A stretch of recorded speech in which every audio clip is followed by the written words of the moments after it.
Breaking news చూస్తున్నాం. దేశీయ stock మార్కెట్లో భారీగా నష్టాలకు పయనిస్తున్నాయి. మంగళవారం అమెరికా, ఐరోపా మార్కెట్ నష్టాలతో ముగియడంతో అంతర్జాతీయంగా ప్రతికూల సంకేతాల కారణంగా బుధవారం ఉదయం 700 పాయింట్లకు పైగా నష్టాలతో ప్రారంభమైన సెన్సెక్స్ మధ్యాహ్నం నాటికి 1300 పాయింట్లకు పైగా పతనమై 71,822 వద్ద కొనసాగుతుంది.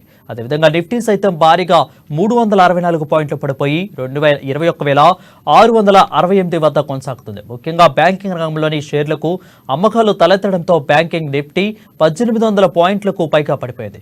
ప్రైవేట్ రంగం హెచ్డిఎఫ్సి బ్యాంకు అత్యధికంగా 120 పాయింట్ల వద్ద పడిపోయింది. ఇదే బాటలో ఐసిఐసిఐ, యాక్సిస్ బ్యాంకు షేర్లు కూడా నష్టాల్లో ఉన్నాయి.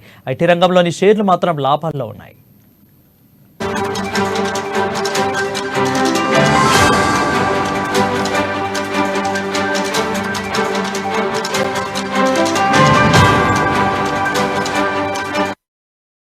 బ్రేకింగ్ న్యూస్ చూస్తున్నాం. దేశీయ స్టాక్ మార్కెట్ భారీ నష్టాల్లో పయనిస్తున్నాయి. మంగళవారం అమెరికా, ఐరోపా మార్కెట్లు నష్టాలతో ముగియడం అంతర్జాతీయంగా ప్రతికూల సంకేతాల కారణంగా బుధవారం ఉదయం 700 పాయింట్లకు పైగా నష్టాలతో ప్రారంభమైన సెన్సెక్స్ మధ్యాహ్నం నాటికి 1300 పాయింట్లు పైగా పతనమై 71,822 వద్ద కొనసాగుతుంది. అదేవిధంగా నిఫ్టీ సైతం భారీగా 364 పాయింట్ల వద్ద పడిపోయి 21,668 వద్ద కొనసాగుతుంది. ముఖ్యంగా బ్యాంకింగ్ రంగంలోని షేర్లకు అమ్మకాలు తలెత్తడంతో బ్యాంక్ నిఫ్టీ 1800 పాయింట్లకు పైగా పడిపోయింది.